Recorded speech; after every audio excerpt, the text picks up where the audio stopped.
refuse to have an unknown substance injected into their bloodstream.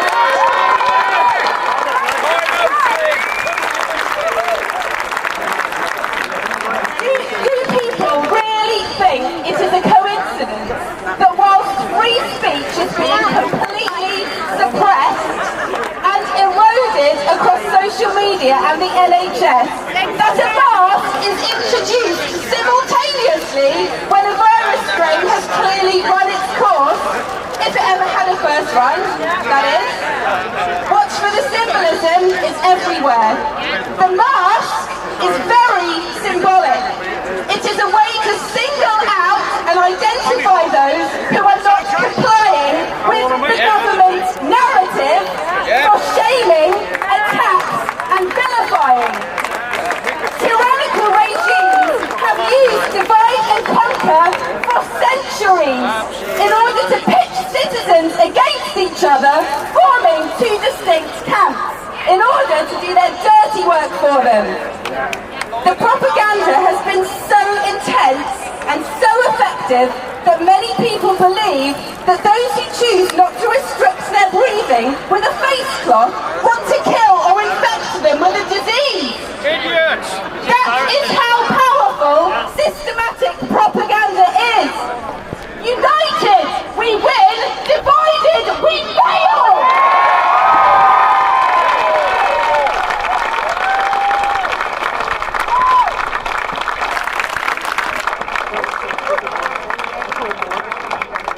During the Fourth Reich Nazi regime, the intention of the Star of David sewn onto the clothes of Jews was to further embed the Nazi ideology that Jewish people were somehow different from everybody else by marking them out from the rest of the population.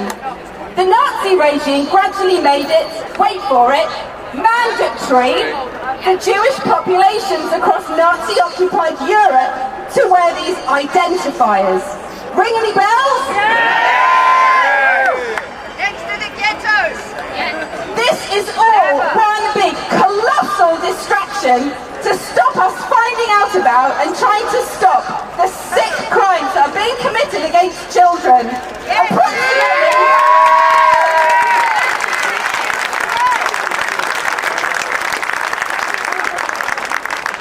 Approximately 8 million children go missing every single year and are being trafficked into international paedophile rings that are somehow miraculously connected to the people behind this pandemic.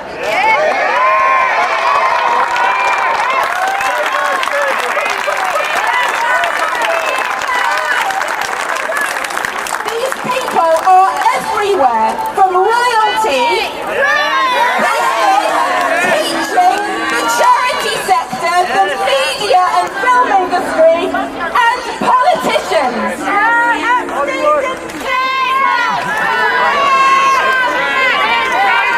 Did you know that UK MPs voted last month to protect the names of MPs who commit these crimes? Did you know that? Why do they want to do that? Absolutely, the police department. It's everywhere, and we are going to stop it! And go! I ask you all today, all of you, including the police,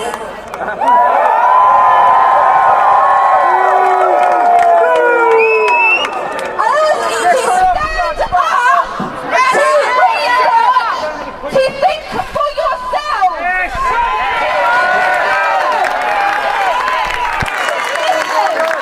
To use your own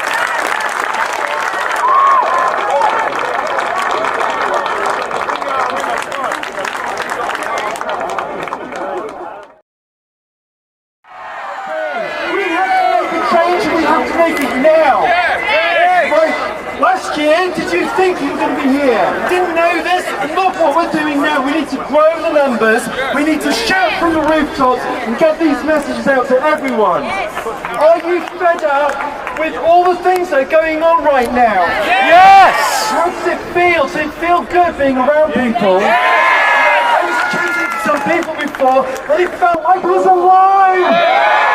Do you feel alive being around everyone here? Okay, listen. Are you fed up? All these things impact. I'm going to talk a bit about health, but I'm also going to talk a little bit about things that impact health. Are you fed up with redundancies? Are you fed up with job losses? Are you fed up with fear? Are you fed up with lies? Are you fed up with politicians who've got no knowledge of health telling you how to live your life? Come on, what's going on in this world, guys? It's crazy. So, all of these things, this is a reality here. I've just been employing some people. I put some job adverts out. 3 weeks ago, we were inundated with people applying for jobs. We put another job out last week, advert. We were not only inundated significantly more, but people were applying for a startup job who'd run companies, who'd run high levels, directors, people as senior managers for a startup job. It's getting worse. We have got to do something about this, and we've got to do something about it when? Now! Do something about it now! Okay, this is really serious, everyone. Right, so we've been told a whole load of lies. You know, we're in the health industry. We're hearing this nonsense, this rubbish being told to us all the time. Right, who's noticed the difference between COVID-19 language now? They're talking about coronavirus. Have you noticed that? They've changed it. Why? Because they're knowing that we're seeing through what they're doing, and they're trying to make their statistics higher. Here's a few facts for you, okay? Do you know for generations before us, we've been affected by different coronaviruses that cause 15% of the common cold? We've been affected by them. Here's some facts from a health background point of view. Do you know in your body you have trillions of viruses at any one time, and guess what they do? Most of them keep you alive! You know, most of the bacteria in your body keeps you alive! So if you over-sanitize and you've got a mask on and you've got gloves, look, I met a guy just over there, Wade Mark, we just met for the first time. I met another human being today and I feel great! Now Mark said to me, do you know what, he remembers when he was taught as a youngster, you're healthy if you get your hands in the dirt. It's not sterilising, over-sterilising, this is what happens. Okay, what you touch, what you breathe, what you eat affects your health. It affects the microbiome, the bacteria, the viruses that you're exposed to, which keep you alive. How do they keep you alive? How do they keep you alive? The viruses, what they do when they go into your body, most of them are your friends, they're not foes, most of them are your friends. You have trillions of them, any one second, at any one day, in your body, and they destroy bacteria that would normally overgrow and kill you, okay? You have grown as a biological being around your environment. You stop that environment by over-sterilising, it will cause you illness, it will cause you ill health. We've learned this from history. Now, if we look back at what the doctors, the medical profession have done over the years, they have been over-giving out antibiotics like sweets for years and years and years, and it's stopped in recent years. And then what they realised is that superbugs were created because they were killing the vital microbiome that keeps you alive. What does it do? It keeps you alive! What does it do over here? Keeps you alive! They make vitamins and all different nutrients and keep bad bacteria at bay. We need them, okay? So if you put a face covering on every time you go out and you sanitize and sterilize your hands, is it going to help your health? No. Is it going to make you sick? Is there a massive industry that survives and relies on you being sick? Yes! The pharma industry is massive. This is what we're being told, everyone. We're told, wear face masks, wear gloves, over-sanitize, and guess what's coming? Guess what's coming? For your health, we rely on a vaccine! Do we want a vaccine? No! Is it for our best interest? No! Is there a whole lot of money to be made by vaccines? You know, I've been looking at the signs around us, and the right to free speech, fantastic message. Freedom, fight for your freedom. People before us, like Karen's on the sign there, people before us have had to fight for their freedom. I'm saying peaceful process, but stand up for your rights. You know, otherwise it makes everything before us futile. Everything that people have done in this country and other countries for their freedoms, it makes it futile if we do not stand up for what? For our rights! Do you want your freedom? Do you want your freedom? What do we want? Freedom! Freedom! What do you like? Freedom! Do you know what? I'm going to throw this away. It's about being together today. It's about sharing our passion today. It's about being a movement of people here today. Thank goodness for these people who put this on. They're amazing. Let's give them a massive thank you. Thank you so much. Make a difference, right? So, for your health, you need what's going on. Do not fear what all these people who've got no education about health keep telling us all the time, over-sterilising. Eat well, have a healthy diet, enjoy the sun, making vitamin D, get all those coloured foods into your diet, all the different fruits and vegetables, those antioxidants that really help you with your vitamin C, your minerals like zinc and all the other nutrients, okay? Exercise is important. Some years ago I was doing some talks with Dr. Hilary Jones from GMTV, do you know him? And he was saying this, doctors do not have any training in nutrition, okay? So they may do a great job in certain areas, but however, he said, you are the doctors in your own home to look after your health day to day on what you do. Don't listen and do not be sheep. Do not just go along with, you've got to wait for a vaccine, make your own mind up, research like my wife said, like everyone else has said, make your own decisions and be alive, protect the next generation, do not be sheep and be farmed off for money. Has anyone heard about all of this craziness in Soros, George Soros? Alright, anyway, I've been hearing it galore thinking, you know what, is it really true, is it nonsense? I go onto the internet and he's there himself saying, the interviewer says, apparently you're accused of crashing world economies and making money out of people's misfortunes. He actually said he cannot be responsible for crashing people's economies or countries' economies. He's there to make money. Is that the way to live? Right, this is what else I heard. I heard that apparently these elites are paying people money to riot. I happened to mention this to a colleague in America, and he heard something firsthand which I want to share with you right now.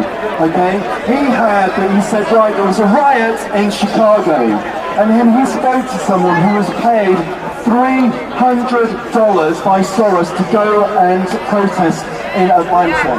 This is really happening. Right, everyone, I'm going. We're at a crossroads right now. You've got two choices. We can either go down and be told what to do, or we can do what our ancestors have done and stood up for our freedom, stood up for our rights, and be free. Okay? Okay. Keep our freedom. Freedom! Keep our freedom. Freedom! Keep our freedom. Freedom! Freedom!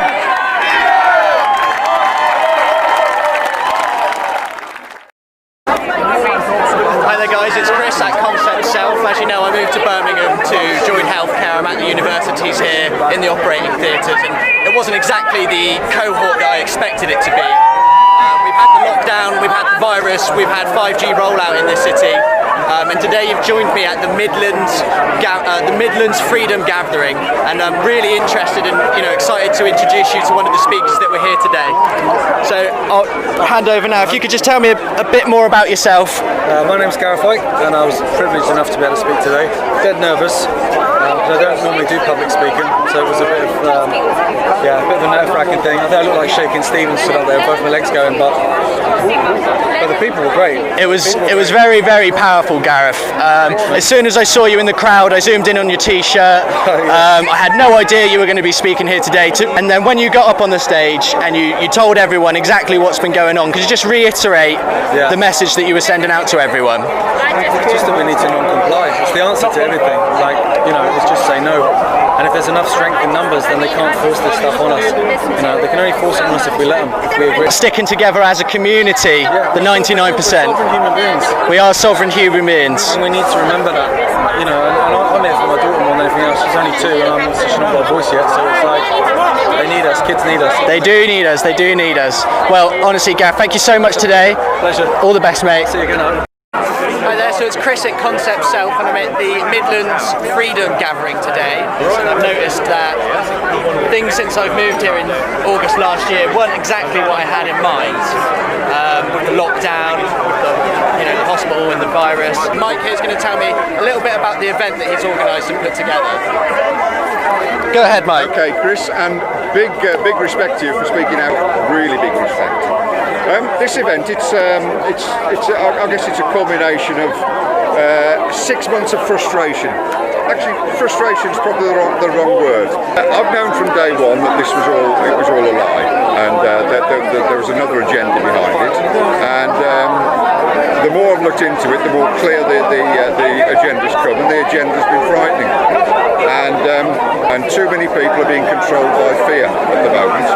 And just the concept of this event, and I'm not the original organiser, but I've been very happy and very privileged to lend a hand in organising it, is to bring as many people together as possible. And I guess we've probably had about 1,500 people here today, on and off, which has been great. There's been a fantastic atmosphere, and there's been a solidarity, and the other thing that's been very much in evidence has been the truth.